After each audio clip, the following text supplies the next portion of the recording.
저는 지금 완전히 새로워진 2024년형 쿠프라 포멘토르 페이스리프트 모델을 가지고 있습니다. 이 영상에서는 차량의 전체 리뷰, 인테리어, 익스테리어, 소재 품질, 기술적 데이터까지 모두 다뤄보겠습니다. 이 영상에서 차량에 대한 모든 정보를 확인하실 수 있습니다. 또한 도로 주행 테스트 드라이브를 보고 싶으신 분들을 위해 별도의 영상을 준비했으니 차량의 주행 성능이 궁금하시다면 그 영상도 꼭 확인해보세요. 본격적으로 시작하기 전에 스위스에 계신 분들은 가우시 게리지를 확인해보세요. 링크는 설명란과 화면에도 남겨두겠습니다. 시승을 원하시거나 직접 보고 싶으시거나 구매를 원하시면 방문해보세요. 이제 가격부터 시작하겠습니다. 또한 제가 가지고 있는 모델은 기본형 엔트리 레벨의 기본 파워트레인 버전입니다. 즉 1.5리터 가솔린 엔진이 탑재되어 있으며 직렬 4기통의 150마력의 출력을 자랑합니다. 이 트림 2 버전의 차량 가격은 스위스의 거시 거래지 기준으로 42 800프랑부터 시작합니다. 하지만 곧 말씀드릴 모든 옵션을 추가하면 가격은 150유로까지 올라갑니다. 그리고 여기에 새롭게 추가된 사운드 시스템 세니하이저가 포함되어 있습니다. 12개의 스피커와 425W 아웃렛이 탑재되어 있는데 제가 조금 전에 테스트해 봤을 때 제 기준으로 꽤 괜찮고 좋은 소리를 들려줬습니다. 저도 이번에 처음 들어봤는데 정말 꽤 괜찮았습니다. 또한 850프랑짜리 퓨어 퍼포먼스 패키지도 함께 제공됩니다. 다이나믹 디자인 패키지는 900프랑입니다. 추가 보증도 함께 제공됩니다. 19인치 휠은 350프랑입니다. 림은 샌드스톰이라고 부릅니다. 옵션에 대한 정보는 영상 진행 중에 계속해서 알려드리겠습니다. 이제 가장 중요한 부분, 바로 기술 사양에 대해 이야기해 보려고 합니다. 많은 분들이 기술 사양에 관심이 많으시다는 걸 알고 있으니까요. 그리고 앞서 말씀드렸듯이 이 차량에는 1.5리터 가솔린 엔진이 탑재되어 있으며 직렬 4기통입니다. EPSI 마일드 하이브리드 시스템이 적용되어 있어서 48V 소형 배터리와 소형 전기 모터도 함께 탑재되어 있습니다. 또한 멋진 점은 시스템에서 나중에 보여드릴 텐데 회생 제동의 강도를 직접 선택할 수 있다는 것입니다. 낮은 단계로 설정할 수도 있고 자동 모드로 둘 수도 있습니다. 이 부분은 나중에 보여드리겠습니다. 또한 이 모터는 7단 자동 DSG 변속기에 연결되어 있습니다. 차량의 출력은 150마력, 250Nm입니다. 연비는 약 6L VLTP 기준입니다. 이산화탄소 배출량은 137g입니다. 차량의 무게는 543kg입니다. 최고 속도는 시속 205km이고 0에서 100까지 9초가 걸립니다. 연료 탱크 용량은 50L입니다. 트렁크 공간은 420L이고 회전 반경은 11.4m입니다. 이 차량은 앞쪽에 독립식 맥퍼슨 서스펜션, 뒤쪽에는 멀티링크 독립식 서스펜션이 적용되어 있습니다. 견인 능력은 브레이크가 장착된 경우 최대 500kg입니다. 이것이 차량의 가장 중요한 기술적 정보들입니다. 자, 이제 밖으로 나가서 이번 페이스리프트에서 어떤 변화가 있었는지 외관, 실내, 멀티미디어에 대해 조금 이야기해보고 마지막에는 항상 그렇듯 결론을 내리겠습니다. 이것이 바로 키입니다. 아마 다른 모델이나 일부 폭스바겐 모델에서도 본 적이 있을 텐데 뒷면에는 쿠프라 로고가 있습니다. 그 외에는 광택이 나고 멋지며 고급스럽습니다. 이 키로 할 수 있는 것은 차량의 잠금과 해제입니다. 키리스 엔트리 기능이 있어서 항상 버튼을 누를 필요가 없습니다. 그래서 차량에 가까이 가면 잠금이나 해제가 가능하고 심지어 손잡이도 사용할 수 있습니다. 곧 보여드리겠습니다. 하지만 여러분께 정말 흥미로운 점을 보여드리고 싶은데 차량을 해제할 때 조명 시스템의 멋진 그래픽 디자인이 연출됩니다. 그리고 아마 아시겠지만 폭스바겐 그룹은 전반적으로 조명 시스템에 있어서 최고의 기술력을 자랑합니다. 이걸 한번 보세요. 차량을 해제하면 아름다운 3D 테일라이트 주위로 멋진 그래픽이 연출되는 것을 볼 수 있습니다. 정말 환상적으로 보입니다. 이것은 이번 페이스리프트에서 새롭게 추가된 변화로 테일라이트와 헤드램프 모두 새로워졌고 여기에 정말 아름다운 디자인이 더해졌습니다. 그리고 밤에 보면 정말 멋지게 보일 뿐만 아니라 매우 흥미롭고 3차원적인 느낌을 줍니다. 앞쪽으로 가서 보여드릴게요. 차를 잠가 보세요. 여기에는 3개의 삼각형 디자인이 있는데 이 디자인은 쿠프라가 다른 모델에도 사용하고 있는 것을 봤습니다. 그래서 정말 흥미롭게 보입니다. 그리고 이게 전부가 아닙니다. 이제 차량에는 매트릭스 LED 헤드램프를 옵션으로 선택할 수 있게 되었으니 원하시면 추가하실 수 있습니다. 그리고 아마 아시겠지만 이 헤드램프는 다른 폭스바겐 그룹 차량에서도 밤에 정말 뛰어난 성능을 보여줍니다. 또한 전동식 폴딩 미러도 함께 제공되는데 이는 차량을 잠그거나 열 때 자동으로 접히도록 설정할 수 있고 손잡이를 이용해 잠그거나 손을 이 근처에 대면 다시 펼칠 수도 있습니다. 이제 이것이 키로 할 수 있는 모든 기능입니다. 아마 이미 알고 계시겠지만 이 차량은 T-Roc과 동일한 플랫폼에서 제작되었습니다. 하지만 제 관점에서는 훨씬 더 아름답다고 생각합니다. 훨씬 더 스포티하고 매력적인 디자인을 가지고 있습니다. 솔직히 말해서 저는 쿠프라가 가장 스포티하고 아름다운 디자인의 차량을 만든다고 생각합니다. 그리고 디자인뿐만 아니라 오늘 이 차를 직접 운전해 본 후에 말씀드릴 수 있는 것은 주행 감각도 디자인만큼이나 즐겁다는 점입니다. 아름다운 디자인입니다. 쿠프라는 여전히 그 구리색을 사용하고 있고 여기 휠에서도 볼 수 있습니다. 휠은 보통 18인치에서 19인치로 시작합니다. 이것은 19인치이고 가장 큰 사이즈입니다. 앞서 보셨듯이 패키지에 추가로 선택할 수 있는 휠이 있고 그 휠들은 정말 멋져 보입니다. 이제 제가 바랐던 점이 하나 있는데 적어도 지금 제가 가지고 있는 이 차에서는요. 아시다시피 저는 그 무광 컬러의 큰 팬인데 쿠프라가 아마도 제가 알기로는 무광 컬러를 처음 선보인 자동차 제조사였던 것 같아요. 이 차처럼 유광이 아니라요. 유광도 이렇게 파란빛이 도는 어두운 색상으로 멋지게 보이긴 하지만 저는 무광 컬러가 훨씬 더 마음에 듭니다. 보시면 아마 아실 거예요. 쿠프라요? 모르겠어요. 쿠프라 차량에는 무광 컬러가 정말 잘 어울리는 것 같아요. 그래서 만약 제가 이 차를 산다면 꼭 무광 컬러로 선택할 것 같아요. 이미 보셨겠지만 이번 페이스리프트에서 테일라이트가 새로워졌고 정말 멋지게 보입니다. 아마 요즘 시장에서 적어도 이 급에서는 가장 아름다운 테일라이트 중 하나일 거예요. 이 각도에서 더 멋지게 보이는 다른 차가 있는지 잘 모르겠어요. 그리고 뒤쪽의 근육질 윙과 날카로운 엣지 차에 더해진 선명한 라인들도 정말 멋지게 보입니다. 앞쪽도 마찬가지로 옆으로 약간 확장된 부분이 차를 훨씬 더 공격적이고 스포티하게 만들어줍니다. 또한 전면 그릴과 글로시 피아노 마감이 정말 멋지게 보입니다. 모르겠어요. 저는 이 라인들이 정말 마음에 들어요. 보니까지도요. 밖에서 이 각도에서 보면 보닛의 날카로운 엣지와 함께 정말 멋지게 보이고 이 부분에는 상어코처럼 생긴 디자인이 있어서 안으로 들어갔다가 살짝 다시 나오는 형태예요. 정말 멋지게 보입니다. 여기 앞유리에는 카메라가 있습니다. 여기에는 빛과 비를 감지하는 센서가 있고 여기는 교통속도 제한 표지판을 읽는 카메라가 있습니다. 또한 차선 유지 보조, 차선 사이에 머무르기, 그리고 모든 안전 기능에도 도움을 줍니다. 이 기능들은 아래쪽에 있는 레이더와 함께 작동하는데 레이더는 바로 여기 위치에 있습니다. 그리고 제가 시승해서 테스트해 봤으니 꼭 그 영상을 확인해 보세요. 이 차는 정말로 차선 사이를 잘 유지하고 가속과 제동도 잘하며 폭스바겐 그룹의 트래블 어시스트 시스템 레벨 이 오토파일럿이 정말 훌륭하게 작동합니다. 그리고 이 기능이 이 쿠프라 포멘토레에도 탑재되어 있습니다. 여기 지붕 위에는 유광 블랙의 루프 레일이 있습니다. 그게 꽤 멋져 보입니다. 상어 지느러미 안테나도 멋집니다. 심지어 뒤쪽에 있는 스포일러도 약간 더 높게 올라가 있어서 정말 환상적으로 보입니다. 저는 여기 창문 주변에 유광 블랙으로 마감해서 설치한 방식이 정말 마음에 듭니다. 이게 요즘 트렌드죠. 틴팅된 창문과 창문 사이의 블랙 마감입니다. 정말 잘 어울린다고 생각합니다. 그리고 뒤쪽 창문도 꽤 작고 상당히 공기역학적으로 설계되어 있습니다. 여기에는 와이퍼가 있고 뒤쪽에는 이 아름다운 조명 시스템이 있습니다. 가까이서 보면 입체적인 일종의 크리스탈 유리 디자인을 볼 수 있습니다. 그리고 옆면에는 포멘털라는 글씨가 있습니다. 이어서 순차적으로 점등되는 방향지시등, 안개등, LED 라이트, 차량 뒷면을 가로지르는 LED와 불이 들어오는 큐프라 로고가 있고 반대편으로 이어집니다. 정말 아름답습니다.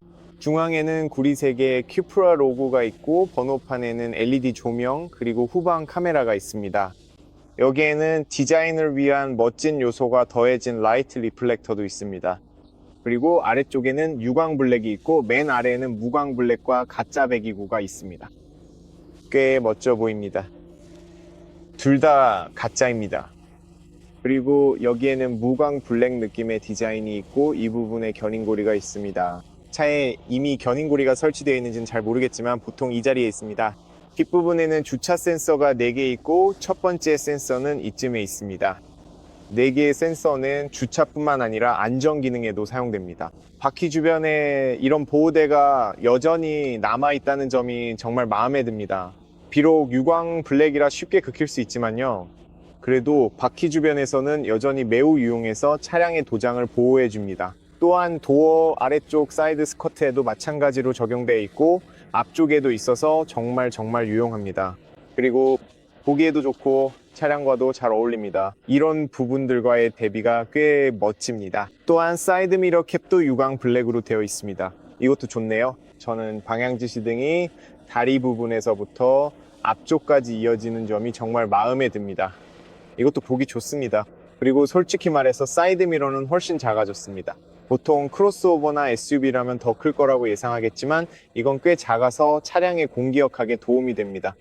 그래서 정말 똑똑한 선택이었습니다. 그러니까 이 사이드 미러는 오히려 더 작은 차들보다도 더 작아요. 말이 좀 이상할 수도 있지만요.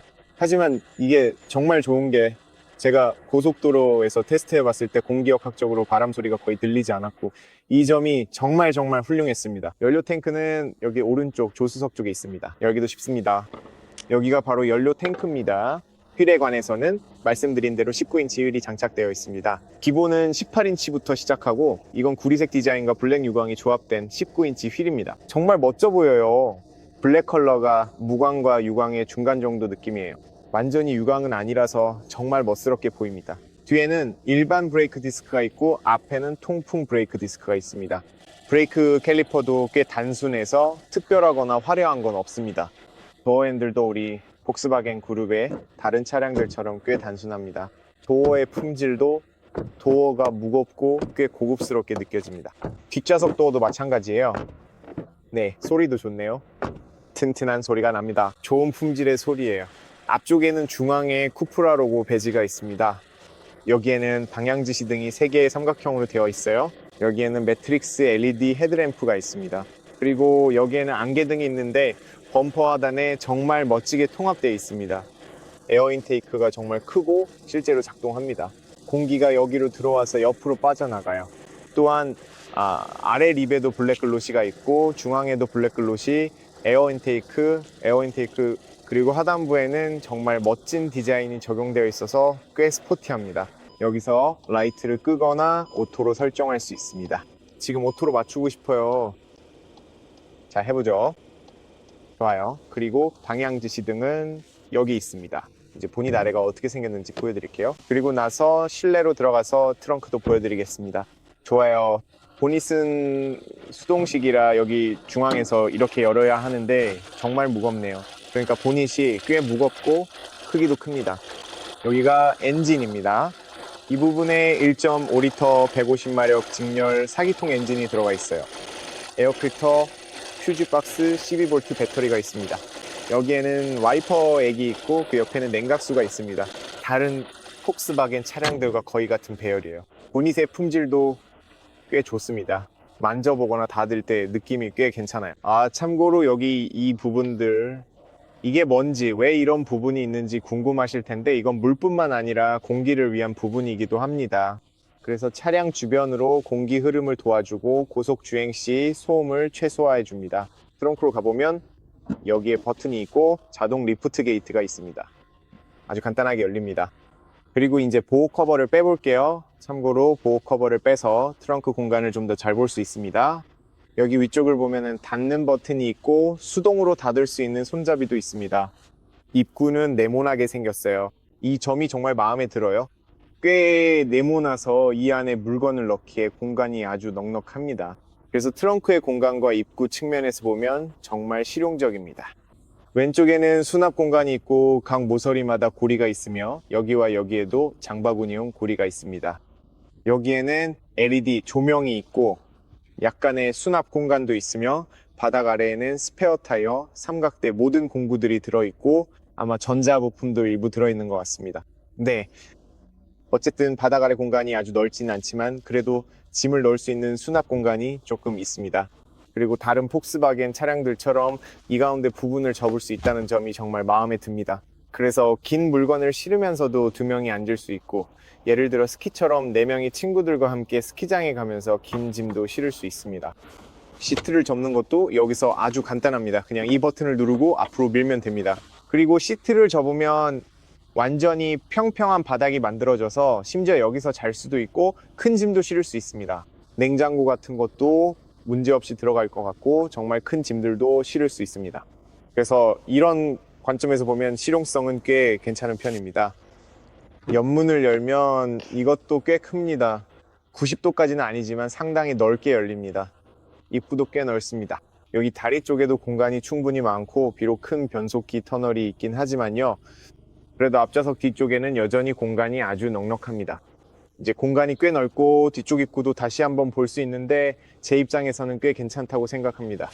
다시 원래대로 돌려놓고 싶으면 아주 간단합니다. 그냥 이렇게 하면 돼요. 하지만 중요한 건 안전벨트를 잡아서 다시 제자리에 넣어야 한다는 거죠. 아시겠죠?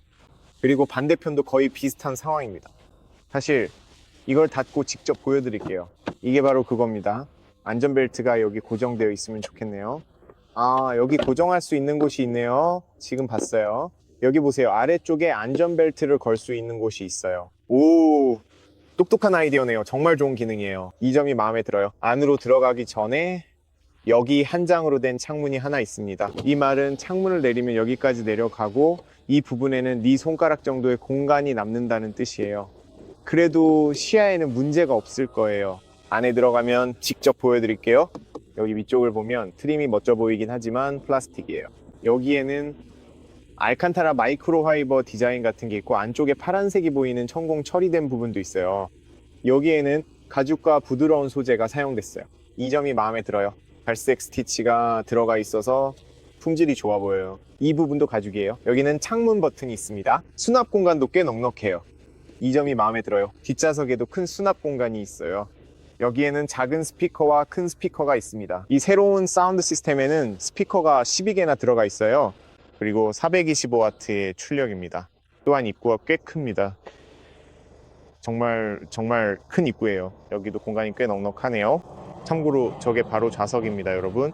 이 알칸타라와 중앙에 마이크로 파이버 그리고 옆면에는 갈색 스티치가 들어간 가죽이 멋지게 조합되어 있어요. 아이소픽스가 있어서 뒷좌석에 어린이용 카시트를 2개 설치할 수 있습니다. 그리고 앞좌석에도 또 하나의 카시트를 설치할 수 있어서 정말 좋아요. 그래서 여기에는 카시트를 3개 설치할 수 있습니다.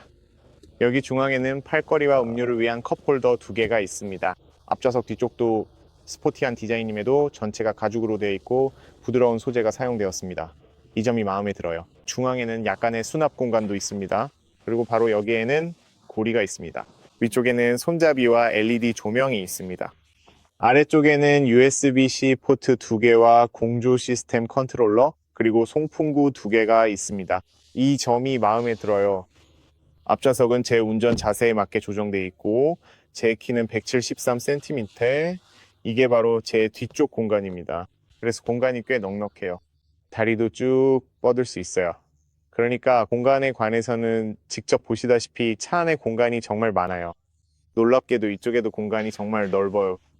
머리 위에도 공간이 엄청 넓어요. 이렇게 공간이 넓은 게 정말 놀라워요. 외부에서 차를 보면 이렇게 넓어 보이지 않았거든요. 밖을 보면 시야도 좋고 여기 또 다른 창문이 있어요. 시야도 꽤 좋고 편안함도 상당히 괜찮아요. 여기 앉아 있으면 스포츠카에 있는 듯한 느낌이 더 들어요. 손잡이 고리도 있어요. 이미 보셨죠? 지금 가운데로 가면 아주 쉽게 갈 수 있지만 변속기 터널 때문에 다리를 모으고 앉을 수는 없어요. 하지만 무릎 공간은 정말 넓어요. 그리고 좌석이 어떻게 조정되어 있는지 직접 보실 수 있어요. 그런데 공간 실용성에 정말 놀랐어요. 뒷좌석 공간이 정말 넓어요. 가운데 앉아도 머리 위 공간이 엄청 넓어요. 팔도 거의 완전히 펼 수 있어요.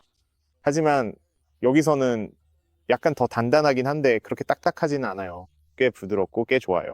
여기서 짧거나 중간거리 여행은 아무 문제 없이 있을 수 있을 것 같아요. 그래서 뒷좌석 공간이 이렇게 넓은 게 정말 놀라워요. 정말 잘했어요. 정말 잘했어요. 쿠프라. 이제 앞쪽으로 가보면 대시보드가 약간 새롭게 디자인된 걸 볼 수 있어요. 가운데에는 새로운 13인치 멀티미디어 스크린이 있고 운전자 쪽으로 기울어져 있다는 점이 마음에 들어요. 그래서 운전자 입장에서는 시야가 완벽하고 손이 닿기도 쉬워요. 이 점이 마음에 들어요. 센터 콘솔도 멋져 보여요. 물리 버튼도 있어요. 그리고 중앙에는 쉬프트 바이 와이어 변속기가 있습니다. 아름다운 스티어링 휠과 일종의 새로운 디지털 콕핏도 있어요. 곧 보여드릴게요. 하지만 디자인은 동일해 보여요.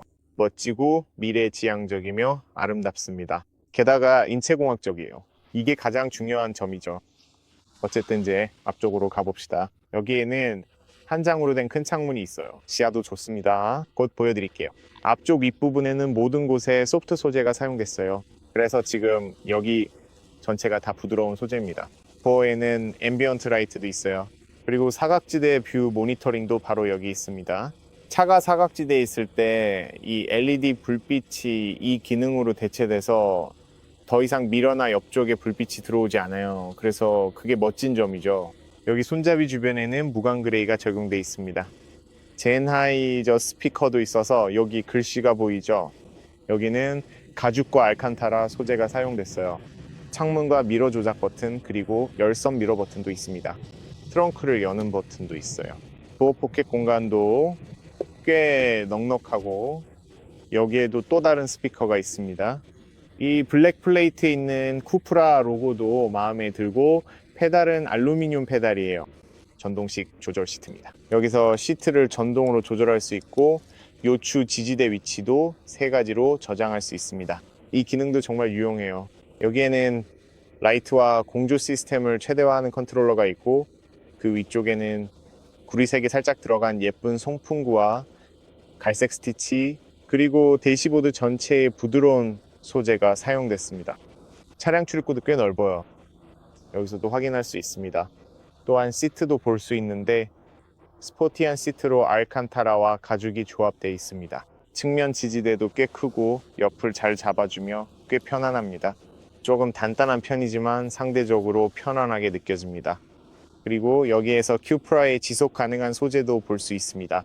꽤 멋지네요. 또한 위쪽에는 큐프라 로고도 있습니다. 그리고 제가 틀리지 않았다면 이 부분은 가죽이 아니라 인조 가죽, 즉 레더렛이고 이 부분은 마이크로 파이버 같습니다. 안으로 들어가 보겠습니다. 센터 콘솔에도 좋은 품질이 느껴지고 옆면의 브라운 스티치도 고급스럽게 느껴집니다. 창문 주변의 시야도 정말 좋다는 걸 알 수 있습니다. 차가 꽤 공기역학적으로 설계되어 있지만 창문 주변의 시야가 좋고 뒷슈리 쪽도 잘 보입니다. 뒷슈리가 꽤 작아도 여전히 시야가 좋습니다. 여기 중앙에는 조절 가능한 암레스트가 있는데 다양한 위치에서 정말 편리합니다. 이것도 가죽으로 되어 있습니다. 보기에도 멋집니다. 저기에는 넉넉한 수납 공간이 있고 12V 포트와 컵홀더 2개도 있습니다. 여기에는 전자식 파킹 브레이크, 오토 홀드와 락 버튼이 있고 열쇠를 놓을 수 있는 공간과 약간의 수납 공간, 그리고 쉬프트 바이 와이어 변속기가 있습니다. 그리고 후진 기어로 넣을 수 있습니다. 후방 카메라를 보여드릴게요. 이게 바로 그것입니다. 주차를 도와주는 액티브 가이드라인이 있습니다. 또한 좀 더 넓게 볼 수도 있습니다. 이 버전에는 360도 카메라는 없습니다. 그리고 물론 D, 즉 드라이브 모드와 S, 즉 기어박스를 스포츠 모드로 전환할 수 있습니다. 이 버튼은 시동 버튼이 아니라 트랙션 컨트롤을 활성화하거나 비활성화하는 버튼입니다. 여기에는 휴대폰을 위한 무선 충전기가 있고 통풍 기능도 있어서 정말 좋습니다. 꽤 넓은 공간이 있습니다. 휴대폰이 아무리 커도 여기에는 문제없이 들어갑니다. 그리고 USB-C 포트 2개가 추가로 있어서 정말 유용합니다. 조금 더 위쪽에는 송풍구가 있는데 촉감도 아주 좋습니다. 그리고 오른쪽에는 글러브 박스가 있는데 이것도 꽤 큽니다. 조금 더 위쪽에는 모든 곳에 부드러운 소재가 사용되었고 여기에는 멋진 트림 디자인이 있습니다. 상단 전체에 앰비언트 라이트가 들어오고 그걸 보여드리고 싶어요. 여기 문에서부터 대시보드까지 푸른빛이 도는 색상으로 이어지며 모든 곳에 퍼져 있는 걸 볼 수 있습니다. 그리고 여기에는 스피커가 있습니다. 조명 부분에 왔으니 보여드리고 싶은 게 있어요. 여기 조명 설정에 들어가면 원하는 색상을 고를 수 있습니다. 예를 들어 액체 같은 색상이나 풀장 같은 색상도 선택할 수 있어요. 바로 저기에서 색상이 바뀌는 걸 볼 수 있습니다. 그리고 일렉트리파이라는 모드도 있고 속도를 선택할 수도 있습니다. 빨간색으로 바뀌거나 보리얼 등 다양한 옵션이 있어요. 또는 운전자 프로필을 선택할 수도 있는데 운전자 프로필을 바꿀 때마다 앰비언트 라이트 색상도 함께 바뀝니다.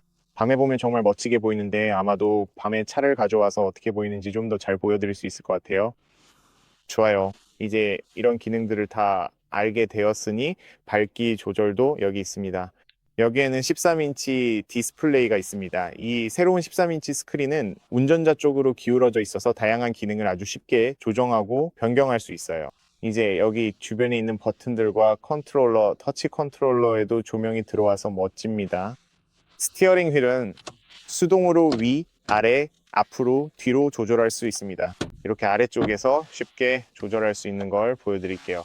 저는 이 스티어링 휠이 정말 마음에 들어요. 품질이 아주 좋고 옆면은 펀칭 가죽에 동일한 구리색 스티치가 들어가 있습니다. 여기 주변에도 구리색 브라운이 들어가 있어서 정말 아름답게 보입니다.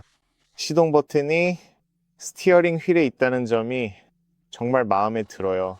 사용하기도 쉽고 다양한 주행 모드를 변경할 수 있는 버튼도 스티어링 휠에 있다는 점이 좋습니다. 오토파일럿을 위한 물리 버튼도 있어서 정말 마음에 들어요. 설정과 사용이 쉽고 다양한 설정을 위한 물리 버튼도 콕핏에 있습니다. 음성 명령 버튼과 열선 스티어링 휠 버튼도 여기에 있어요. 스티어링 휠 뒤쪽에는 수동으로 기어를 변경할 수 있는 패들이 있어서 원한다면 직접 조작할 수 있다는 점이 정말 좋습니다. 그리고 이 디지털 콕핏이 있는데 제 관점에서는 정말 환상적으로 보입니다. 여러 가지 뷰로 커스터마이즈 할 수도 있습니다. 가운데에 지도를 띄울 수도 있고 속도와 RPM이 나오는 클래식 뷰도 볼 수 있으며 새로운 뷰도 볼 수 있습니다. 이게 제일 마음에 드는 뷰예요. 속도가 나오는 반클래식 뷰에 왼쪽에는 RPM이 표시되고 가운데에는 내비게이션이 들어가 있죠. 보고 싶은 정보를 직접 선택하고 커스터마이즈 할 수 있습니다. 예를 들어 G미터를 볼 수도 있고 주행거리, 내비게이션 정보, 전화, 미디어 등도 확인할 수 있습니다. 그리고 왼쪽도 마찬가지로 똑같이 설정할 수 있습니다. 연비, 온도, 출력과 토크, 주행 가능 거리 등도 볼 수 있습니다. 그리고 연비도 볼 수 있죠. 정말 멋져요. 진짜 멋져요. 정말 다양한 정보를 볼 수 있고 여러 방식으로 커스터마이즈 할 수 있다는 게 너무 좋아요. 또 이렇게 두면 내비게이션이 더 크게 나와서 좀 더 단순하게 쓸 수도 있고 아니면 이 멋진 가속도와 회전수를 가운데 속도와 함께 띄울 수도 있습니다. 정말 멋져요. 정말 멋져요. 제 관점에서는 이 화면이 정보도 많고 가장 복잡하면서도 흥미로운 화면 중 하나라고 생각해요. 이제 위쪽으로 가볼게요. 여기에는 SOS 버튼과 주변에 마이크가 있습니다. 여기는 LED 조명이고 여기에는 LED 조명이 달린 화장 거울과 손잡이가 있어요. 천장 마감 품질도 아주 좋습니다. 이제 멀티미디어 시스템과 화면으로 가서 홈 화면부터 시작해 볼게요. 여기가 일종의 홈 화면인데 예를 들어 보고 싶은 정보를 추가하거나 맞춤 설정할 수 있습니다. 또한 화면을 옆으로 넘기면 두 번째 페이지에서 몇 가지 정보를 볼 수 있습니다. 하지만 좀 더 깊이 들어가면 맞춤 설정을 할 수 있고 여기에서 어떻게 첫 페이지를 맞춤 설정할 수 있는지 등을 보여줍니다. 저는 직접 하지는 않겠지만 이런 것들을 어떻게 하는지 알려줍니다. 그러면 이 창을 닫고 나중에 다시 보겠습니다. 아래쪽에는 항상 화면에 공조 시스템이 표시됩니다. 여기서 메뉴로 들어가면 열선 시트도 켤 수 있고 열선 시트는 3단계로 조절할 수 있습니다. 열선 스티어링 휠도 3단계로 조절할 수 있고요. 켜거나 송풍 속도를 조절하거나 뒷좌석으로 가서 설정을 바꿀 수도 있습니다. 여기서 켜고 끌 수 있고 위치도 선택할 수 있으며 원하는 대로 조절할 수 있습니다. 또한 발 위치, 손 위치, 급속 냉방, 급속 난방 등과 같은 바로가기 기능도 있습니다. 이건 사각지대 뷰인데 지금 보시는 것처럼 이렇게 표시됩니다.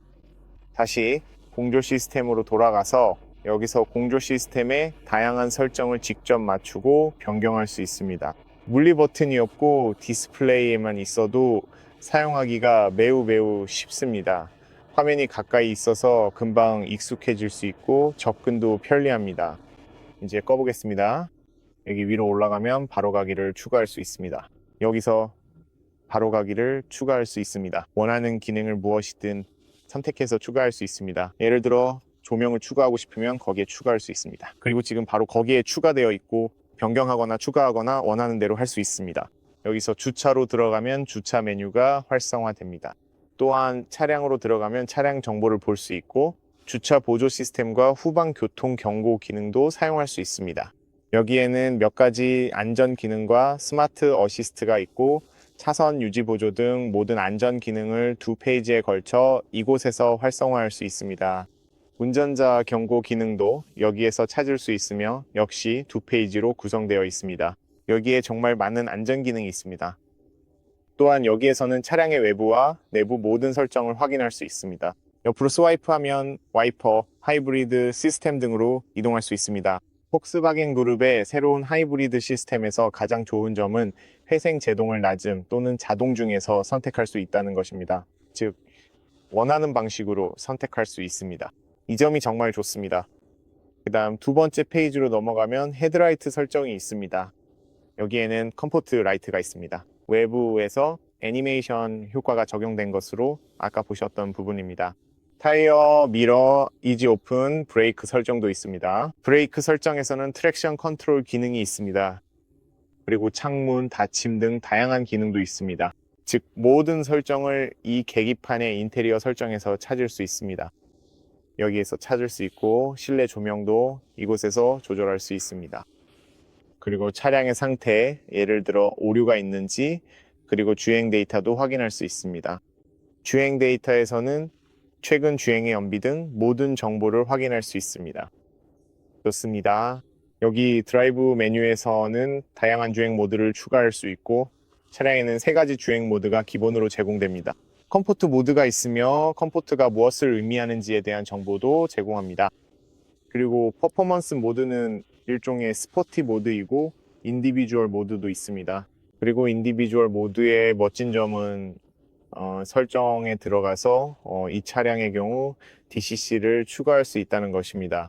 폭스바겐 그룹의 차량을 구매하신다면 어떤 모델이든 DCC를 선택할 수 있다면 꼭 추가하시길 강력히 추천드립니다. DCC는 정말 유용하거든요. 그래서 서스펜션의 감각을 컴포트와 퍼포먼스, 즉 더 단단한 쪽으로 선택할 수 있습니다. 그리고 컴포트 모드로 설정하면 정말 놀라울 정도로 편안하고 퍼포먼스 모드로 바꾸면 스포츠카처럼 엄청 단단해집니다. 하지만 그 중간 단계도 선택할 수 있어요. 원하는 수준으로 조절할 수 있습니다. 총 15단계가 있습니다. 정말 엄청나게 인상적이에요. 그리고 스티어링 휠도 컴포트와 퍼포먼스 중에서 선택할 수 있습니다. 퍼포먼스는 더 단단하고 컴포트는 더 가볍게 느껴집니다. 차를 이렇게까지 커스터마이즈 할 수 있다는 게 정말 놀랍고 완전히 다른 차처럼 느껴집니다. 이게 바로 제가 폭스바겐 차량에서 가장 좋아하는 훌륭한 요소입니다. 그리고 조명 기능도 있습니다. 이미 여기서 보셨겠지만 더 깊은 설정으로 들어갈 수도 있습니다. 그리고 여기서 위아래로 슬라이드하면 와이파이 등과 같은 몇 가지 바로가기를 추가할 수 있습니다. 하지만 가장 중요한 것은 바로 여기 있습니다. 여기로 들어가면 이게 바로 메뉴입니다. 이게 바로 차량의 전체 메뉴입니다. 그리고 내비게이션으로 들어갈 수 있습니다. 내비게이션이 지금은 정말 좋아졌습니다. 반응 속도가 매우 빨라서 거의 지연이 없는 것을 볼 수 있습니다. 이건 저에게 정말 중요한 부분입니다. 저는 좋은 내비게이션 시스템을 갖추는 걸 좋아합니다. 여기서는 여행 정보도 제공합니다. 목적지를 삭제하는 것도 아주 쉽게 할 수 있습니다. 새로운 목적지를 아주 빠르게 추가할 수 있는데 이게 정말 엄청나게 중요합니다. 그래서 이 소프트웨어가 정말 훌륭합니다. 화면도 꽤 잘 작동하고 터치 스크린을 사용하는 것도 쾌적합니다. 그리고 앞으로 가면 여기 연료 링크가 있습니다. 물론 안드로이드 오토, 애플 카플레이도 연결할 수 있습니다. 무선으로도 사용할 수 있고 모든 정보가 담긴 사운드 시스템이 있습니다. 사운드 포커스, 그리고 스튜디오 모드가 있는데 여기에는 제나이저의 인머전 기능도 있어서 꽤 멋집니다. 그래서 사운드 시스템을 테스트해 봤을 때 꽤 괜찮아서 놀랐어요. 이 회사를 처음 들어봤거든요. 음질도 꽤 괜찮습니다. 그 부분에 대해서는 딱히 할 말이 없네요. 시트 메뉴로 가면 시트 옵션이 몇 가지 있는데 열선 시트부터 자동 열선 기능까지 사용할 수 있습니다. 설정 메뉴로 들어가면 시간, 날짜, 언어, 키보드, 단위, 무선 충전, 심지어 네트워크 정보, 차량 정보, 그리고 처음에 보셨던 설정 마법사까지 모든 설정을 할 수 있습니다. 그래서 전체적으로 두 번째 페이지에는 큐프라 보조 시스템이 있고 그 다음에는 스토어가 있습니다. 그리고 제가 알기로는 앞으로 이 기능이 챗GPT를 사용할 예정인데 음성 명령 기능으로 차량 내에서도 사용할 수 있습니다. 그래서 전반적으로 정말 좋다고 생각합니다. 제 관점에서 보면 디스플레이 화면들이 정말 환상적입니다. 운전자세나 차량 내부의 품질도 정말 뛰어납니다. 제 관점에서 보면 이 차는 정말 놀라운 차량이고 아마도 최고의 차 중 하나일 것 같습니다. 2등급에서 가솔린 엔진 차량을 사야 한다면 아마 이 차가 제 리스트에서 가장 위에 있을 것 같아요. 어쨌든 오늘 영상은 여기까지입니다. 유용한 정보 얻으셨길 바랍니다. 같은 차량 시승 영상은 별도 영상으로 있습니다. 그 영상도 꼭 확인해 보세요. 이 큐프라 포멘토를 운전하는 것이 얼마나 흥미로운지 직접 보실 수 있을 거예요. 제 관점에서는 정말 멋진 변화와 훌륭한 업데이트라고 생각합니다. 정말 마음에 들어요. 또한 플러그인 하이브리드 모델도 테스트해보고 싶은데 들은 바로는 더 큰 배터리가 탑재되어 전기 모드로 최대 100km까지 주행할 수 있고 성능도 훨씬 좋아져서 운전하는 재미가 더해졌다고 하네요. 오늘 영상은 여기까지입니다. 여러분 재밌게 보셨길 바랍니다. 정말 영상이 마음에 드셨다면 좋아요와 공유, 구독도 잊지 마세요. 그게 저에게 큰 힘이 됩니다. 제 영상을 시청해주시는 모든 분들께 감사드립니다. 항상 안전하시고 궁금한 점 있으시면 댓글로 남겨주세요. 기꺼이 답변해드리겠습니다. 그럼 다음 영상에서 또 만나요. 안녕히 계세요, 여러분.